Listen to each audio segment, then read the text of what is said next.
जय हिंद दोस्तों। तो हम लोग स्टैटिस्टिक्स में इस समय पढ़ रहे हैं पार्टीशन वैल्यूज़, और इसमें लास्ट वीडियो है मेरी तरफ से। आपकी क्वेरी कोई हो तो ज़रूर बताइएगा। मेरे टेलीग्राम चैनल कॉमर्स विद वेद सिरा, मेरे इंस्टाग्राम चैनल कॉमर्स विद वेद सिरा या फेसबुक पेज कॉमर्स विद वेद सिरा पर आकर के अपनी क्वेरीज आप मुझे भेज सकते हैं। हम लोग आज देखने वाले हैं पार्टीशन वैल्यूज़ क्या होती हैं। पार्टीशन वैल्यूज में क्वार्टाइल और डिसाइल मैंने आपको समझा रखा है, पिछले 2 वीडियो दिए थे, और स्टैटिस्टिक्स के बेसिक से लेकर के सेंट्रल टेंडेंसी और इस समय पार्टीशन वैल्यूज के 37 वीडियोस आपको प्रोवाइड करा चुका हूं। अगर आप कहीं कोचिंग नहीं पढ़ते हैं, केवल हमारे यूट्यूब चैनल पर आइए और किसी भी सब्जेक्ट में जितने मैंने प्रोवाइड कराए हैं केवल आप उतना पढ़ लीजिए, आप अच्छा से अच्छा स्कोर करेंगे, बहुत अच्छा स्कोर हो जाएगा आपका। और मैं बहुत ही सरलता के साथ में आपको कंटेंट डिलीवर करने की कोशिश करता हूं। ये मेरा प्रयास सार्थक होता है कि नहीं, ये तो बताएंगी आपकी प्रतिक्रियाएं, और अगर आप साइलेंट रहे तो मुझे ये नहीं पता चल सकता कि आपको मेरा पढ़ाने का तरीका कैसा लगता है। लेकिन आपसे रिक्वेस्ट के तौर पर कहता हूं, अगर अच्छा लगता हो तो वीडियो को लाइक जरूर किया करो और अपने उन दोस्तों के साथ में शेयर जरूर करना जो इसमें बीकॉम 3rd सेमेस्टर की पढ़ाई कर रहे हैं या फिर स्टैटिस्टिक्स को अन्य किसी बीए, बीएससी या बीकॉम पढ़ते करते हुए कहीं पर वो पढ़ रहे हैं। तो चलिए स्टार्ट करते हैं। आज देखने वाले हैं पार्टीशन वैल्यूज में लास्ट वीडियो, जो कि परसेंटाइल से रिलेटेड है। क्या होता है परसेंटाइल, जिसको हम लोग कहते हैं शतमक। तो शतमक की जब बात करेंगे तो ये बहुत ही इंपॉर्टेंट है। यहां पर शतमक का वैल्यू वो होता है जो किसी भी समंक माला को 100 भागों में तोड़ दे। कितने? 100 भागों में तोड़ दे, उसे ही तो कहते हैं शतमक। हमने पढ़ा मीडियन जो तोड़ता है 2 बराबर भागों में, हमने पढ़ा क्वार्टाइल जो तोड़ता है 4 बराबर के भागों में, और हमने पढ़ा डिसाइल जो तोड़ता है 10 भागों में। अब है लास्ट परसेंटाइल जो 100 भागों में तोड़ता है। P1 to P99 तक की वैल्यू आप पढ़ सकते हैं जब कभी भी बात करेंगे आप परसेंटाइल की। बहुत ही इंपॉर्टेंट होता है। परसेंटाइल में कोई भी वैल्यू आप परसेंटाइल की कैलकुलेट कर सकते हैं। मैंने आपको बताया था कि आखिर ये ऐसा कैलकुलेशन किया क्यों जाता है। एनालिसिस करने के लिए, मेजरमेंट करने के लिए, और कंप्रीहेंसिव डाटा को कलेक्ट करने के लिए, और उसका कंप्रीहेंशन करने के लिए, उसकी तुलना करने के लिए उसको ऐसा किया जाता है। तो चलिए देखते हैं कैसे परसेंटाइल का कैलकुलेशन होता है इंडिविजुअल सीरीज में। इंडिविजुअल, डिस्क्रीट, कॉन्टिन्यूअस सब कुछ खत्म करूंगा इसी वीडियो में, जैसे क्वार्टाइल और डिसाइल मैंने आपको समझाया है। तो देखिए आज हम बात करेंगे इंडिविजुअल सीरीज में। इंडिविजुअल सीरीज किसकी बात करूंगा?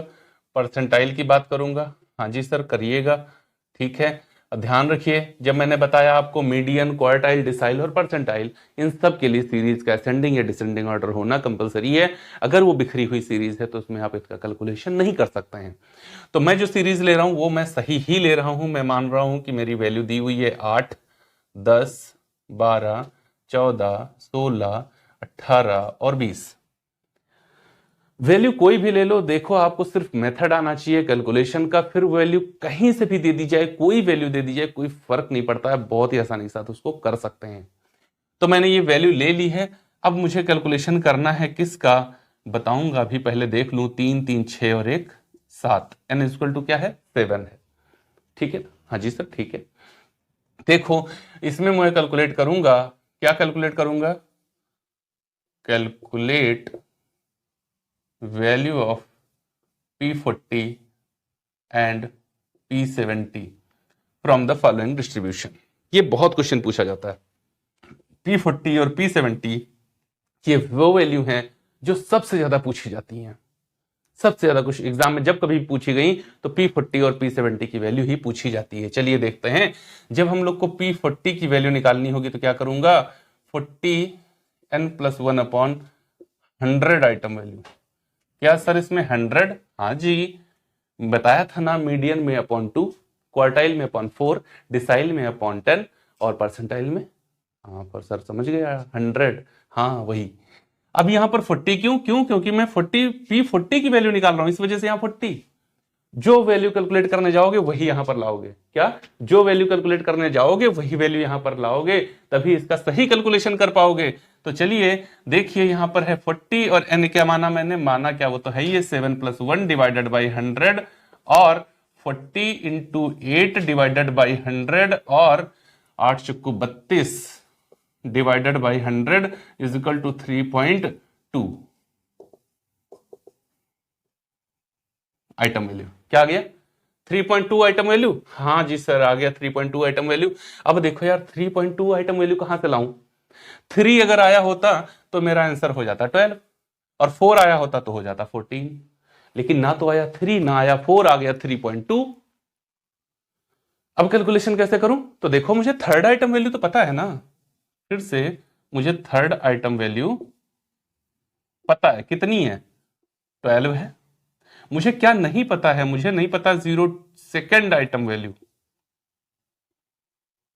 कोई बात नहीं, 0.2 इंटू ये जो 0.2 है वो कहां बैठा है? 12 से 14 के बीच में ही तो बैठा है, क्योंकि अगर 3 होता तो 12 आंसर होता, 4 होता तो हो जाता 14, लेकिन नहीं, वो तो 3.2 हो गया था। प्रॉब्लम क्यों आई? क्योंकि 3.2 आया। जब 3.2 आया तो वो 2 कहां है? 2 वैल्यू जो है वो 12 और 14 के बीच में है, जिसके बीच की दूरी 2 है। इसको 2 से मल्टीप्लाई दे दो, ये आ जाएगा 0.4 एंड मेरी वैल्यू आ जाएगी P40 की, ये देखो 12.4।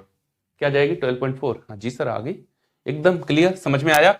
हाँ जी सर, समझ में आ गया है। P40 की वैल्यू बहुत ही आसान तरीके से समझ में आ गई है। अब क्या है? P90, कुछ भी जो भी कैलकुलेट करना हो वो कर लो। P70 कौन सी वैल्यू? P70 की वैल्यू कैसे? 70 n+1 divided by 100 item value, और 77+1 डिवाइडेड बाई 100, और 70 इंटू 8 अपॉन 100, और 856 560 divided by 100 is equal to 5.6 item value. क्या आ गया? 5.6। हाँ 5.6, 3 2 5, ये देखो फिफ्थ आइटम वैल्यू है, ये देखो सिक्स्थ है ना? अगर 5 आता तो ये आंसर हो जाता, अगर 6 आता तो ये आंसर हो जाता, लेकिन दुर्भाग्य से ना तो आया 5 ना आया 6, तो कोई बात नहीं, इस दुर्भाग्य को सौभाग्य में बदल लो। 5.6 की वैल्यू कहां मिलेगी? इनके बीच में मिलेगी, 16 और 18 के बीच में बैठी है। तो पहले जो वैल्यू पूरी पूरी है वो तो ले लो। Fifth item value is equal to 16, पांचवी वैल्यू तो पता ना 16, हाँ पता तो था सर, तो ये लिख लिया। फिफ्थ आइटम वैल्यू क्या है? 16, और 0.6 आइटम वैल्यू नहीं पता थी, तो 0.6 इंटू इन दोनों के बीच में ही तो है, इन दोनों के बीच का दूरी कितना है? 2, तो 6 दूनी 12, 1.2, ये आ गया 17.2। P70 की वैल्यू हो गई। बस उम्मीद है आपको कोई भी वैल्यू ले लो, P10 ले लो, P40 ले लो, P50 ले लो, P60 ले लो, P65 ले लो, मतलब ऐसा भी नहीं है कि हम पूरी कंप्लीट डिजिट ही लेंगे, कोई भी ले लो, P62 ले लो, ऐसी कर लो, 62 यहां पर रख देना, बस आ जाएगा, कुछ भी। तो उम्मीद है इंडिविजुअल सीरीज आपको बहुत ही सरलतापूर्वक समझ में आ गई होगी। वीडियो को लाइक करना मत भूलना, और शेयर जरूर करना उन दोस्तों के साथ में जो इस समय स्टैटिस्टिक्स को पढ़ रहे हैं। तो चलिए अब देखते हैं डिस्क्रीट सीरीज में इसका कैलकुलेशन। सीरीज का ये क्वेश्चन हमारा तैयार हो चुका है, जिसके अंदर इंफॉर्मेशन हमको वैल्यूज और फ्रिक्वेंसी के तौर पर दी गई है। हम लोग को कैलकुलेशन करना है डिसाइल का। डिसाइल में कौन सी वैल्यू आज मैं कैलकुलेट करूंगा इस क्वेश्चन में? तो हमको कैलकुलेट करनी है, calculate value of P10 and P90। कौन कौन सी वैल्यू? एक P10 और दूसरी P90 की वैल्यू हम लोग कैलकुलेट करेंगे इस क्वेश्चन में। ओके, हाँ जी सर, ठीक है। देखो मैं आपको बता चुका हूं, जब भी कभी डिस्क्रीट सीरीज या कॉन्टिन्यूअस सीरीज की बात करेंगे तो इन दोनों ही कंडीशन में हम लोगों को फ्रिक्वेंसी से कम्युलेटिव फ्रिक्वेंसी बनाना कंपलसरी है। अगर कम्युलेटिव फ्रिक्वेंसी नहीं बनाते तो क्वेश्चन को सॉल्व नहीं कर सकते। तो कम्युलेटिव फ्रिक्वेंसी बनाएंगे ना, बता चुका हूं, बहुत बार बता चुका हूं, CF कैसे बनती है? जोड़ते हुए। जितनी फ्रिक्वेंसी दी है इन सबको जोड़ते रहेंगे तो कम्युलेटिव बन जाएगी। कम्युलेटिव का मतलब होता है जहां पर हर एक वैल्यू अपनी अगली वैल्यू में सम्मिलित है। तो देखो 4 4 3 7 7 2 9 9 5 14 14 6 20 20 8 28 28 और 1 29 4 3 7 2 9 5 14 6 14 6 20 8 28 1 29। यहां पर ये टोटल हो चुका है। P10 और P90 की वैल्यू निकालनी है, तो हम लोग चलते हैं P9 सबसे पहले P10 पर। P10 नंबर, यहां नंबर कैलकुलेट किया जाता है, तो P10 number is equal to 10 n+1 upon 100 item value, और 10 यहां पर n का मतलब है 29 प्लस 1 डिवाइडेड बाई 100 और 10 इंटू 30 डिवाइडेड बाई 100 और 300 divided by 100 is equal to 3 item value. कितना आ गया? 3 आइटम, मतलब थर्ड आइटम वैल्यू आ गई। तो थर्ड आइटम वैल्यू मेरी जो क्वेश्चन के अंदर दी गई, अब मैं थर्ड को कहां देखने जाऊं? कहां जाऊं थर्ड को देखने? थर्ड सबसे पहले कहां इंक्लूडेड है? थर्ड जो पीटन नंबर थर्ड की वैल्यू फर्स्ट टाइम इंक्लूड कहां करती है? ये 4 में इंक्लूड करती है। देखो, और यहां देखो सबकी सब वैल्यू 4 है ना। तो थर्ड की वैल्यू जो मेरी पीटन नंबर 3 की वैल्यू आई है वो कहां? यहां 4 में इंक्लूड करती है, जिसके ठीक सामने की वैल्यू 4 है। तो वैल्यू ऑफ पीटन इज इक्वल टू 4। ये मेरा राइट आंसर हो गया है। अब सेकेंड टाइम P90 की वैल्यू, कैलकुलेशन का तरीका बिल्कुल सेम। कैसे? बस 10 की जगह 90, n plus 1 upon 100 item value और 90 29 प्लस 1 डिवाइडेड बाई 100 और 90 इंटू 30 डिवाइडेड बाई 100 और 9 3 27, 2700 divided by 100 is equal to 27 item value. अब ये 27 आया, ये कहां मिलेगा? ये 28 में मिलेगा। 28 के सामने का ठीक सामने का पद कौन है? 14 है। तो P90 की वैल्यू देखो, मीडियन, क्वार्टाइल, डिसाइल, परसेंटाइल, ये सब इन डिस्क्रीट सीरीज में इनका कैलकुलेशन जितना इजी होता है उतना अन्य किसी भी श्रेणी में नहीं होता। तो P90 की वैल्यू डायरेक्ट हम लोग कैलकुलेट कर सकते हैं। वो कितनी आ गई? 14 आ गई। और ये मेरा राइट आंसर हो गया P90 का। ओके, बात क्लियर है? ध्यान रखिए, ये परसेंटाइल का यूज कहां होता है? अगर आपसे मिड 80% की वैल्यू पूछी जाए, अगर आपसे मिड 80% वैल्यू पूछी जाए तो आप PR का यूज करते हैं। PR मतलब परसेंटाइल रेंज इसको कहते हैं। इसका फॉर्मूला होता है P90 माइनस P10। ओके, और अगर आपसे मिड 50% की वैल्यू पूछी जाए तो आप IQR का यूज करते हैं, जिसका फॉर्मूला होता है Q3 minus Q1। P90 formula का है कुछ नहीं है। ये 90% पदों का प्रतिनिधित्व करता है और वो 10% तो घटा दो तो क्या बचेगा? 80 तो ही बचेगा। और यहां पर ये 75 का, ये 25 का घटा दो तो क्या बचेगा? 50 ही तो बचेगा। इस वजह से जब कभी भी आपसे मिड 80% की वैल्यू पूछी जाए तो आप PR परसेंटाइल का रेंज आगे जो हम लोग पढ़ेंगे, क्या मेजर्स ऑफ डिस्पर्जन, वहां पर देखेंगे PR रेंज वगैरह वहां पर, और IQR वहां पर। लेकिन समझते हुए यहीं से चलो, क्योंकि इनका यूज आगे होता रहेगा। तो उम्मीद है डिस्क्रीट सीरीज में भी आपको बहुत ही अच्छे तरीके से सरलता पूर्वक समझ में आ गया होगा कि कैसे यूज किया जाता, कैसे कैलकुलेशन किया जाता है परसेंटाइल का। अगर आपको वीडियो अच्छा लग रहा है तो लाइक जरूर करिएगा और अपने दोस्तों के साथ में शेयर जरूर करिएगा। चलिए, लास्ट मेथड बचा हमारा, लास्ट सीरीज बची जिसको कहते हैं कॉन्टिन्यूअस सीरीज। तो कॉन्टिन्यूअस सीरीज में कैसे कैलकुलेशन किया जाता है? ये लास्ट सीरीज हमारी जिसको कहते हैं कॉन्टिन्यूअस सीरीज।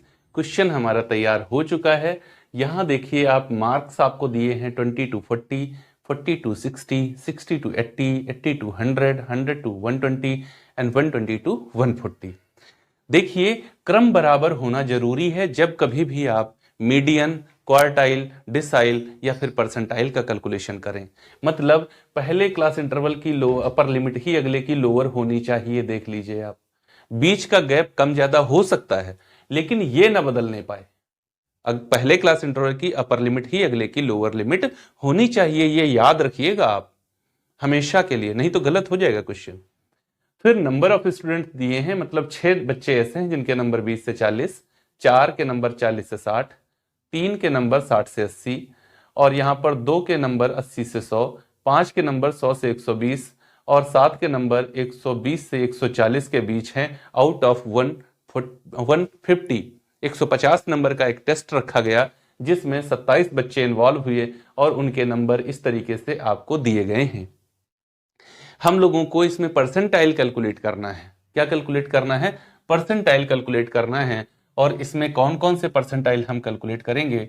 तो हमको कैलकुलेट करना है, calculate the value of P30 and P80 from the following distribution. हमको P30 और P80 की कैलकुलेशन करनी है। मैं आपको बता चुका हूं, जब कभी भी बात करें हम लोग मीडियन, क्वार्टाइल, डिसाइल या परसेंटाइल की, तो डिस्क्रीट और कॉन्टिन्यूअस सीरीज में मुझे CF बनाना कंपलसरी होता है। तो CF बनाएंगे 6, 4 10, 3 13, 2 15, 5 20 और 7 27। एकदम सही है। अगर मेरी CF का लास्ट डिजिट मेरे टोटल ऑफ फ्रीक्वेंसी के बराबर आए, इसका मतलब है कि CF मैंने सही बनाई है। अब कैलकुलेशन करना है P30 का, तो पहले आप P30 नंबर कैलकुलेट करेंगे। P30 number is equal to 30 n upon 100 item value. Okay, चलिए, तो यहां पर 30 इंटू n है मेरा 27 अपॉन 100 और 0, 3 सते 7 त्रुक 21 और 3 दूना 6 और 2 8, 810 डिवाइडेड बाई 100 बराबर 8.10 आइटम वैल्यू। कितना आया? 8.10 आइटम वैल्यू। अब हम लोग को क्या करना है? P30 नंबर 10.10 की वैल्यू को लेके आना CF में और ढूंढना है कि ये सबसे पहले किस में इंक्लूड है, फर्स्ट टाइम किस में इंक्लूड है CF की वैल्यू में। तो देखो, क्या 6 में इंक्लूड, 6 में इंक्लूड हो सकती? नहीं, 8 है। 8 फर्स्ट टाइम कहां इंक्लूड है? 10 में। कैसे जानेंगे? अगर 6 तक गिनती गिनो तो क्या 8 आएगा? नहीं आएगा। लेकिन अगर 10 तक गिनती गिनो तो 8 आएगा। बस इसका मतलब है कि यही है हमारा ग्रुप। कौन सा? P30 group. P30 group is 40 to 60। यहां जब ग्रुप डिसाइड कर लिया तो ये L1 है, ये L2 है, ये F है और ये C है। P30 की वैल्यू निकालूंगा। P30 is equal to L1 I upon F, P30 number minus C।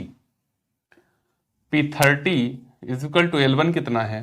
40 plus 20 upon 4। 20 कैसे आया? I का मतलब होता है इंटरवल ऑफ P30 ग्रुप या परसेंटाइल ग्रुप। तो परसेंटाइल ग्रुप जो मेरा 40 to 60 आया, इसके बीच का गैप क्या है? 20 है। L2 minus L1 is equal to I होता है। P30 में कैलकुलेट कर चुका हूं, वो 8.10 है माइनस 6। तो यहां पर P30 is equal to 40 plus 20 upon 4 into 2.10। P30 is equal to 40 plus, इसको मल्टीप्लाई कर लो आप तो कितना आएगा? 0, 2 0 0, 2 1 2 और 2 दूना 4 डिवाइडेड बाई 4, तो कितना आएगा? 4 1 4, 0, 4 5 20, 10.5 आ जाएगा। कितना? 10.5 आ जाएगा। तो P30 की वैल्यू क्या आएगी? P30 is equal to 50.5। ये वैल्यू मेरी हो गई और ये मेरा P30 का आंसर आ गया। उम्मीद है आपको बहुत ही सरलतापूर्वक समझ में आया होगा। P30 का कैलकुलेशन चेंज नहीं है। अगर आपको मीडियन समझ आया तो क्वार्टाइल, डिसाइल, परसेंटाइल बिल्कुल सेम, कुछ चेंज नहीं होता है। ये छोटे छोटे मूल्यों में सिर्फ समंकमाला को इसलिए तोड़ा जाता है कि जो बहुत बड़ी बड़ी सीरीज हमने बहुत बड़े बड़े आंकड़े कैलकुलेट किए थे, उनको छोटा छोटा फ्रैक्शन में कर करके हम चीजों को बहुत ही बेहतरीन तरीके से एनालाइज कर सकें, बस। तो चलिए अब हम देखते हैं P80 का कैलकुलेशन कैसे किया जाएगा। तो P80 नंबर कैलकुलेट करो। P80 number is equal to 80 n upon 100 item value. 80 into n क्या है? 27 डिवाइडेड बाई 100। n क्या है? 27 और ये कॉन्टिन्यूअस सीरीज है तो n+1 नहीं किया जाता। और 0, 856 और 8 दूनी 16 और 5 21 divided by 100 is equal to 21.60 item value. 21.60 की आइटम वैल्यू फर्स्ट टाइम कहाँ इंक्लूड करेगी? तो 27 में इंक्लूड हो जाएगी। कहाँ आएगी? 27 में फर्स्ट टाइम इंक्लूड कहाँ होगी? 27 में फर्स्ट टाइम इंक्लूड होगी, क्योंकि 20 से ऊपर है 21.6 की वैल्यू। जब यहां पर 27 में आई तो मुझे पता चल गया कि P80 ग्रुप क्या है, और उसका L1 ये है, L2 ये हो गया, F ये हो गया और C ये हो गया। P80 की वैल्यू कैलकुलेट कर लो। P80 is equal to L1 plus I upon F, P80 number minus C। सब कुछ तो यहां बता चुका हूं आपको, वैल्यू केवल पुट करनी है। P80 is equal to L1 है 120 प्लस 20, फ्रिक्वेंसी है 7, और यहां पर 21.60 minus 20। P80 is equal to 120 plus 20/7 into 1.60। तो यहां पर P80 is equal to 120 plus 16 दूना 32, कितना आएगा? 32 आ जाएगा, डिवाइडेड बाय 7, 7 चौक 28, बचा हमारा 4, हो गया 40, 7 तो 25 35, बचा 5 हो गया 50, 7 7 49, 4.57। तो P80 इज इक्वल टू 124.57। ये मेरा राइट आंसर हो गया P80 का। उम्मीद है आपको बहुत ही आसानी के साथ में समझ में आया होगा किस तरीके से परसेंटाइल का कैलकुलेशन किया जाता है। अब जब रेंज पढ़ेंगे हम लोग, रेंज में पढ़ना होता है IQR, PR। IQR में सिर्फ आपको IQR बताऊंगा फॉर्मूला क्या होता है। PR में PR क्यों ऐसा भी पीछे बता चुका हूं, वैसे मैंने परसेंटाइल रेंज आपको बताई, IQR इंटर क्वार्टाइल रेंज मैंने आपको बताई। अगर आपका पार्टीशन वैल्यूज आपने पढ़ लिया है तो समझ लो रेंज हो गया। जब मेथड में हम लोग चलेंगे मेजर्स ऑफ डिस्पर्जन के, उम्मीद है पार्टीशन वैल्यूज आपको बहुत ही सरलता पूर्वक समझ में आ गया होगा। अगर वाकई यार आपको समझ में आया हो और मेरा पढ़ाने का तरीका आपको अच्छा लगता हो, कंटेंट आपको सरलता पूर्वक डिलीवर्ड हो जाता हो, तो वीडियो को लाइक जरूर करिएगा और अपने उन दोस्तों के साथ में इसको शेयर जरूर करिएगा जिनको नीड है इस समय ऐसे सब्जेक्ट को पढ़ने की। मिलेंगे अगले वीडियो में और वहां से स्टार्ट करेंगे मेजर्स ऑफ डिस्पर्जन अर्थात अपकिरण की माप। तब तक के लिए जय हिंद।